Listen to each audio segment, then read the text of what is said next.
It is such a difficult process. Mission control is off limits to everyone but the aces for the next few hours. But Andy Lightbody got a look inside earlier this week. He joins us live once again from Lockheed Martin to show us the Mars Global Surveyor Mission Control. Andy? Well, that's it, John. Actually, everybody thinks of mission control as being down at Cape Canaveral. Well, for this particular mission, everything is actually being flown right from here. They are behind locked doors. They do have very sophisticated computer screens. They've got to make very exact measurements. Once the initial burn takes place and they put this into that aerobraking maneuver, time is very critical, and that's where the aces have got to know exactly what they're doing in terms of flying this aircraft very safely. The crew at Lockheed Martin in Denver that controls and monitors the spacecraft health has completed a status check this morning and indicated also that the spacecraft is green, ready to go. So how do you control a spacecraft so many millions of miles away from Earth? Well, it's all done from behind these locked doors at the mission support area. This is one of two areas that are involved in control. We actually transmit the commands from here through the NASA's Deep Space Network. And we receive telemetry here. One thing's for sure, you also have to make sure that the spacecraft never gets lonely. If it doesn't hear from us in the 105 hours, it says, I've got a problem. Kind of like E.T. phone home, but in reverse. The spacecraft actually calls back to mission control and asks, hey, is anybody home? If it doesn't get an answer with updated commands, the Mars Surveyor is going to page one of the company's aces at home, day or night. We receive a page and we can call up the telemetry at home and determine whether that anomaly or perceived anomaly is real. And if it is, then we would come in and react accordingly. Even at 155 million miles away, all of the controls for this spacecraft are actually coming out of here in Denver. For the aces that fly this spacecraft, this quite literally is their cockpit. If it's serious, you follow a step of procedures. Sometimes people are called in the middle of the night to handle various situations. If all continues to work as planned, the Mars Surveyor will soon enter the Martian atmosphere and begin a very intensive camera and atmospheric mapping operation, including some shots of the mysterious pyramids and the giant stone face that some believe are relics of an ancient Martian civilization. Well, joining us is Wayne Sidney, who is actually one of the aces that's here at the Lockheed Martin facilities. Now, they are the ones who are controlling this spacecraft, which is approximately 157 million miles from Earth. And obviously very important tonight when the burn starts. And just for a point of reference, also for our viewers, the burn will actually start at 7:31 Mountain Time and will burn for approximately 23 minutes. So that's when everybody, especially in the control room, is going to really be doing some fingernail biting. Thank you for taking the time to join us. Let me ask you a little bit. What does ACE stand for? Is it an acronym? Actually, I don't believe it's an acronym. I think it's a nickname that's been passed down through the tradition at JPL and flying some of these planetary spacecraft, and I don't know what it stands for, but I think it's just a nickname. When the burn starts tonight and all of the maneuvers start taking place, what's going to be happening up there? Obviously a very busy time. Yeah, we're all going to be sitting at our monitors and watching the telemetry from the spacecraft as we go into the point where we turn off our high gain antenna. We're not going to get actual data from the spacecraft at that point. We'll be watching the signal from the low gain antenna, and we'll be monitoring, making sure everything is going right. As we need to communicate with the Deep Space Network stations at Canberra after the burn in Australia to make sure they find the signal and acquire the signal, and we'll get the data back and declare a success, and we'll be in orbit. Okay, now when the controls actually go up and start coming back, that's a time delay factor, is there? Yeah, when we send commands at this point, it's about a 14-minute one-way. So in order to get a command up and get a telemetry back to tell us that it worked okay, it's going to take about 28 minutes. Okay, and telemetry is all of the stuff that's about the spacecraft itself. Its health, its attitude, altitude, its speed, all of the important factors? Yeah, we'll get temperature measurements of all the components, how the solar array power generation's working, and how the attitude controls work, and all that stuff we get in the telemetry, right? Outstanding. And again, the burn starts in approximately 8 hours. It'll be starting at 7:31 Mountain Time, go for 23 minutes, and at that point, then things are going to get real busy. Back to you folks in the studio, and in our next segment, we'll talk about what it's like to actually be in a clean room and see where a satellite is actually born. Okay, Andy, quick question for you before you leave, though. When it goes into its long elliptical orbit, will we ever actually lose contact with it at some point?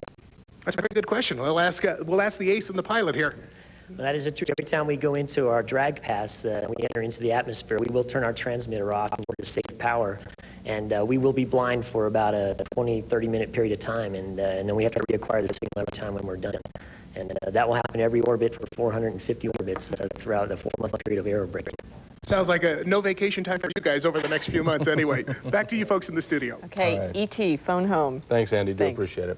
Well, if you were with us a bit earlier, you know some kids at Gove Middle School have also tuned in. That's right. They have been paying very close attention all morning. We will give them a chance to ask the experts a question in just a couple of minutes. And the last time NASA mapped Mars was way back in the 70s. It found a giant mountain. We will show you the pictures in our next half hour.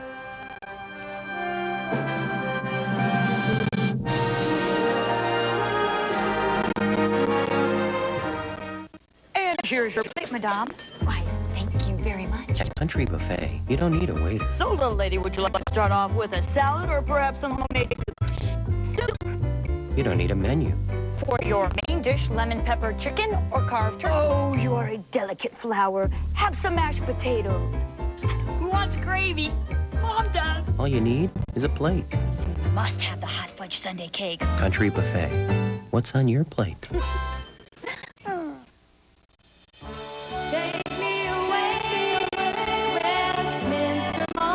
Say goodbye to summer. At Westminster Mall, we've got big plans for our special Fall Home and Garden Show this Thursday through Sunday. Don't put off that home improvement project any longer. Discover all the new products from over 40 displays throughout the mall. Hey, fall's no time to be a couch potato. Check out the Home and Garden Show September 11th to the 14th at the Super Center, Westminster Mall, Boulder Turnpike and Sheridan. At Valley Total Fitness, we can help you lose every extra pound, tone and tighten every inch, plus make your body look better than ever. All for just $1 down and only 80 cents a day. There are no hidden costs, no other fees. Call 1-800-FITNESS and get the body you always wanted. Just $1 down and only 80 cents a day. When you work out, you look incredible even when you're wearing almost nothing at all. Call Valley Total Fitness. Do it now. Marvin here, investigating so-called car buying services. Let's give one a call. Super Sam's car buying service. So, Superscan, you get me the car I want, the price I want, and the interest rate I want. That's the theory. What about your $500 fee? Well, yeah. What about your dealer's kickback from the bank? Well, we don't really like to talk about that. What's to stop your customers from going to Rocky's? Well, maybe they don't know about Rocky's. They do now, pal. Eliminate the middleman. Go to Rocky's. Which of these multivitamins has all its vitamins A, C, and E in pure antioxidant form, plus no artificial preservatives or sweeteners? It's not one a day. Theragram, Nature Made, or Centrum. It's Geritol Complete. Geritol? Geritol Complete. Huh. Geritol is complete. It has 30 vitamins and minerals, including all the B-complex vitamins and calcium. And it's the only one that's sodium-free with no added sugar or lactose. I guess I haven't been paying attention. Geritol, complete for what's in it, special for what's not. Real news. 7 News. The countdown is underway for the Mars Global Surveyor. Colorado's mission to Mars faces a critical maneuver this afternoon. We are live at Lockheed Martin. The Mars Global Surveyor was built right here inside the clean room. It is usually off limits, but we're going to show you inside. And what will that Global Surveyor see? We will show you what past missions have found. Welcome back to Colorado's Mission to Mars, everybody. All morning, we've been following the Mars Global Surveyor, which goes into orbit later this afternoon. Andy Lightbody is our high-tech tour guide. He joins us once again from Lockheed Martin. Andy, that's quite the outfit. Well, I look a little bit different, but this is actually what they have to wear when they're working on satellites and building the different payloads that are produced here at the Waterton Canyon facility. Kind of an interesting thing is that the particular clean room that we had an opportunity to go into is actually cleaner than most hospital operating rooms, and it requires a really extensive procedure to get in and out. It's on one right now that we think you'd like to see insofar as not only the birth of the Mars Global Surveyor, but the next mission that is coming up called Mars 98. While everyone's attention is focused on the Mars Global Surveyor successfully entering the red planet's atmosphere so it can begin its 2-year mapping mission, the beginning of this satellite actually dates back more than 2 years to the clean room assembly area at Lockheed Martin in Denver.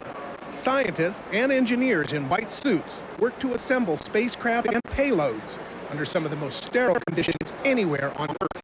Construction of the Mars 98 spacecraft is now already underway. In the clean room now, we have the orbiter that's being put together for the Mars 98 mission. And very soon, parts of the lander for 98 will start to come together there. Components for these high-tech satellites literally come in from around the world for final assembly and testing at the Denver facility. It's here where concerns about contaminating other planets with microbes from Earth